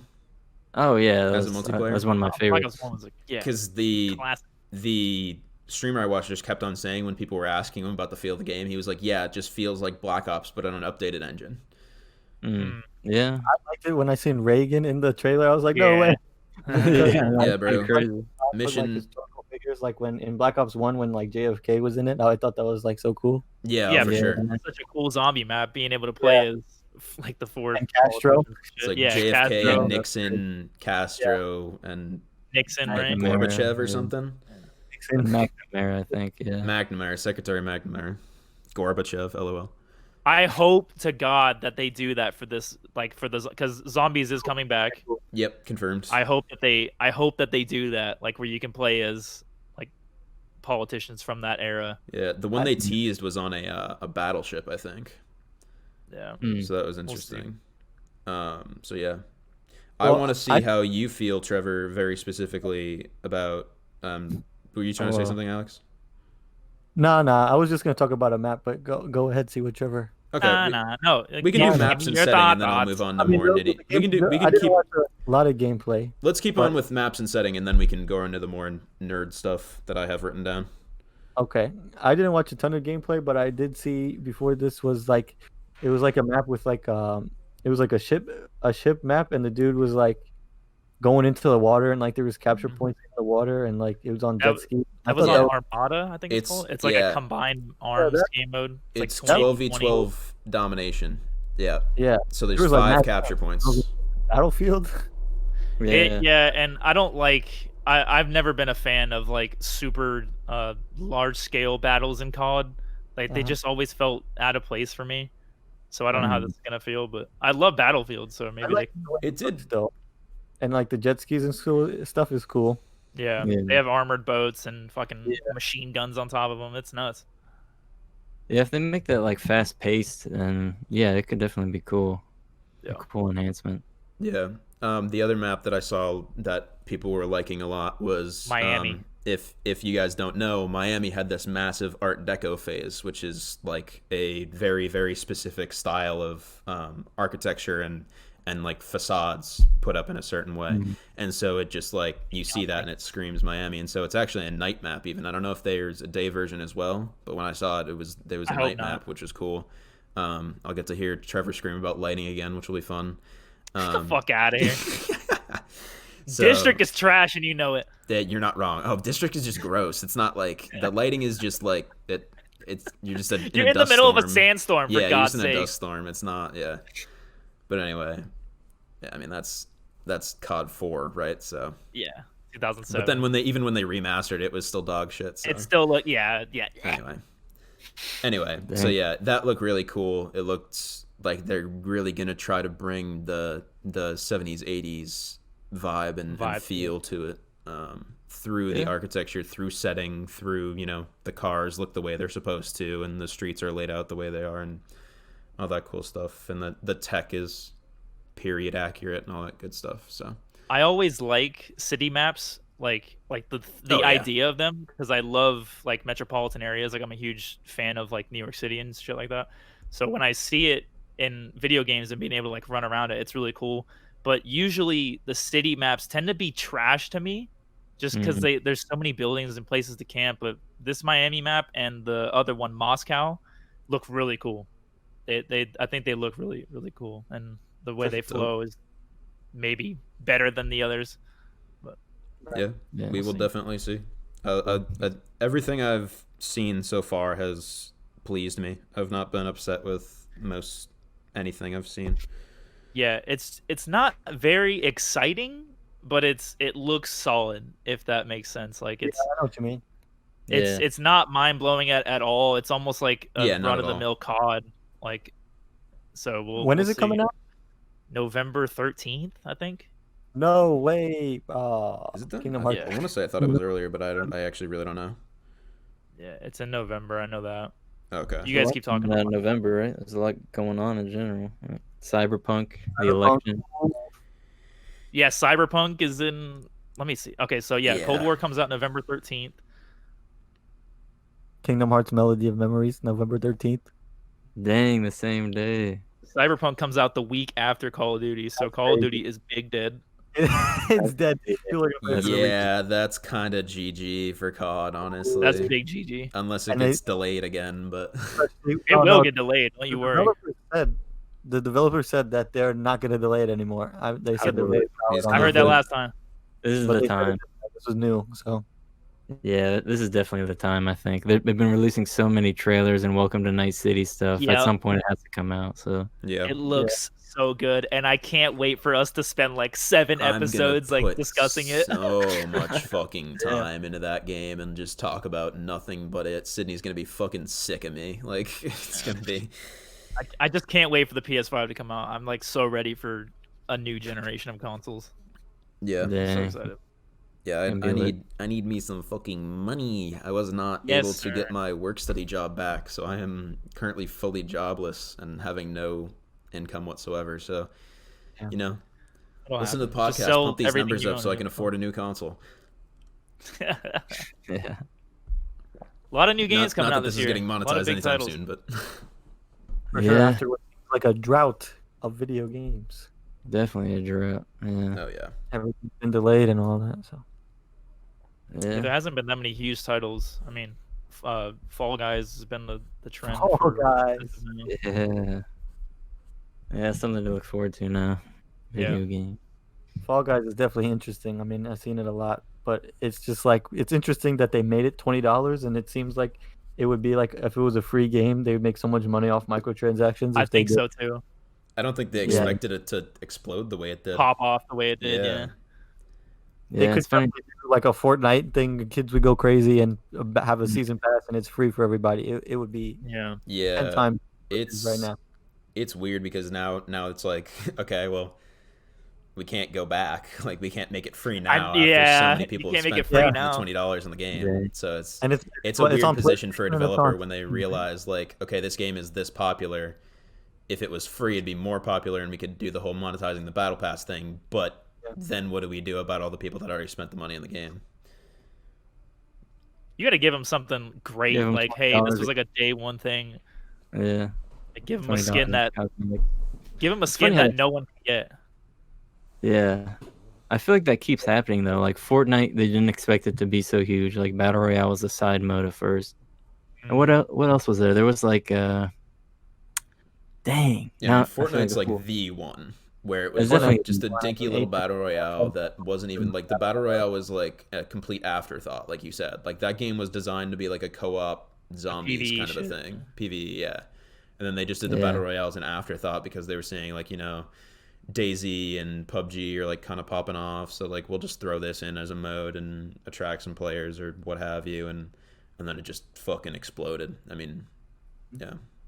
Yeah. And Oh, I was also Among Us. They Among didn't expect Us, to be yeah. big at all, and now it's like everyone's crashing their servers, and Yeah. like it's crazy. It's a 2-year-old game, and someone just, I don't know where it started, but it just got picked up, and now everyone's playing it because the streamers are loving getting in groups of like 10 and just Yeah. screaming at each other. And I actually watched a Myth stream last night where he just puts on like the best imposter performance I've ever seen, and it was like one of the most entertaining like 20 minutes of content I've watched in a long while. So it was like, it was dope. It's a great game for content. That's probably helped it pop out. So. Yeah. A lot of fun. Dang, well, I suppose we're about to wrap up. Well, I wanted to hear Trevor's thoughts on something very specific that is a system that we have not seen before in Call of Duty. Map voting? Yeah. I hope to fucking God there's map voting. Bro. I'm telling you right now, Cameron fucking Blaze. Okay. I'm not getting the game if it doesn't have map voting.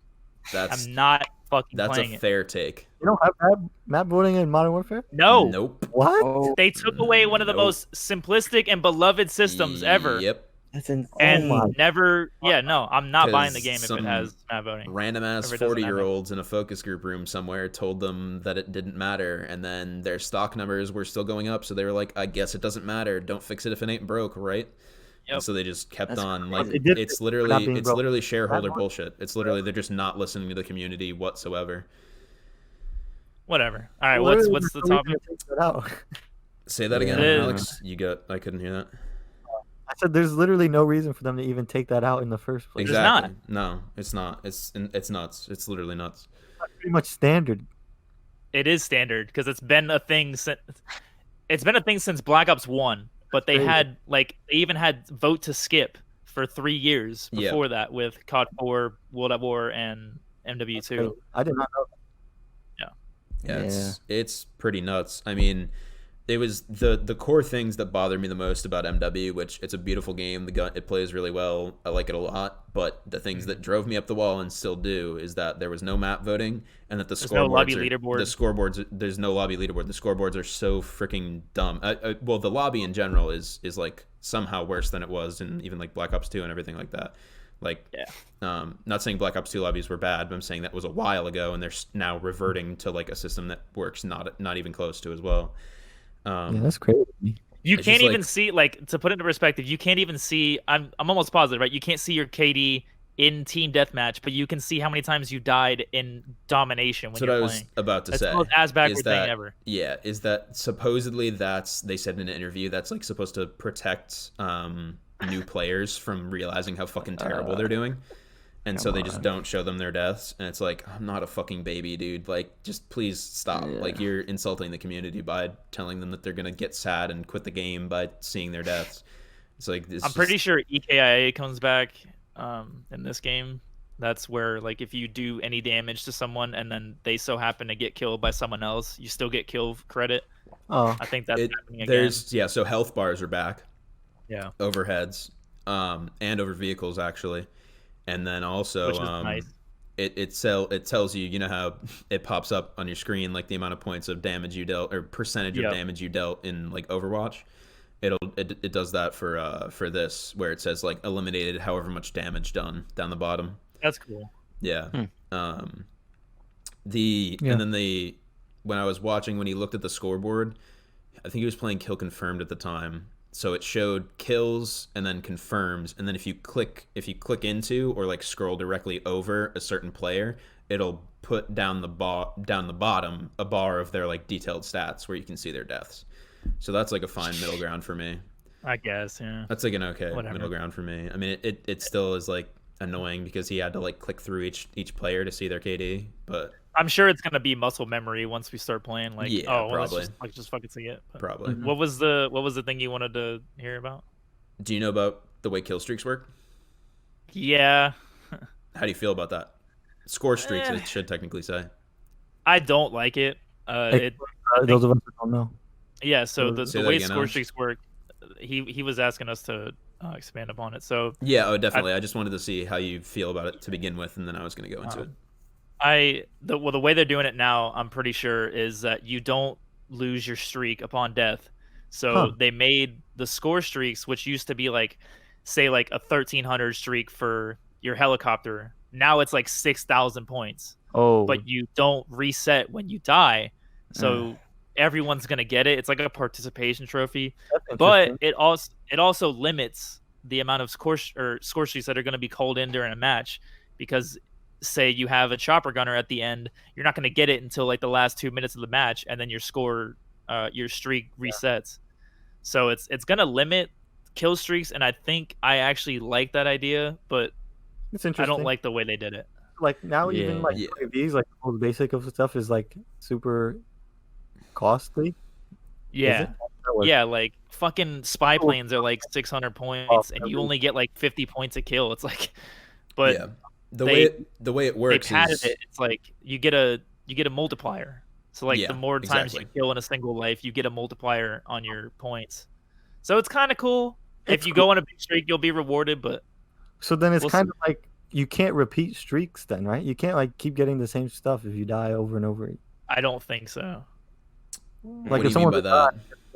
like someone progresses. Like if you get a UAV in one life and then die, you can't get a UAV again. Yeah. Like you have to go through your entire streak, unless you don't like elect to use a higher kill streak and you just use the spy plane or something. Which I'm glad that they're saying spy plane again. I don't get love what that. you're saying, so I don't think that's how it works. Because my understanding of the system was that like you're earning points towards all three of your streaks at the same time. Like you're getting however much out of. Oh, is it like that? Yeah. So it's like you have all three streaks earning points at the same time.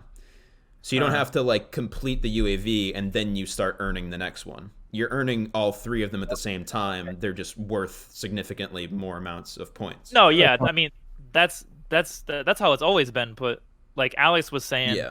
if you die, like say you get a UAV in your first life and then you die, you can't go and get a UAV again until you complete your score streaks. Like because No, you know how that's it not would how it works. reset your score. So But I when think you that's so when you call in with- your UAV, the UAV goes It on resets cooldown, again. and then as soon as the cooldown is up, which is like 30 seconds or something, you can start earning it again. Okay, that's not bad. That's not bad. You're right. Yeah. So if you call in a UAV, so say UAV is like 500, and then you said, which I think you're right, the chopper gunner is like 6,000. Yeah. Right. So if you earn 500 in a life, right, you call in your UAV, it goes on cooldown, and then you have 500 out of the 6,000 for the chopper. Yeah. And then while the UAV is on cooldown, you're still earning points towards your chopper gunner, but not your UAV. And then as soon as the UAV, so say by the time the UAV comes off cooldown, you're now at 1,000 points out of 6,000 for the chopper gunner. And now the UAV is off cooldown. As soon as that's off, you'll start earning points towards the UAV and the chopper gunner simultaneously again. Gotcha. That's an interesting system for sure. I think Yeah. I like it. I think it's a great balance between, or it's not even a balance. I think it just works well. No, because it's a balance because it rewards there's you for They're streaking, but taking- also doesn't punish you for like being one off your streak and then dying. You know, like if you're having a great game, like you're still going to be able to call your streak in.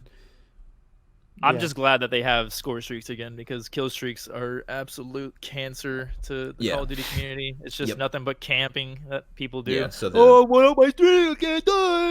And then they don't play the objective, and playing domination is the most painful thing because no one wants to go for the flag because you don't get rewarded for it. Yeah. Like, why would you win a game? It doesn't matter. Yeah.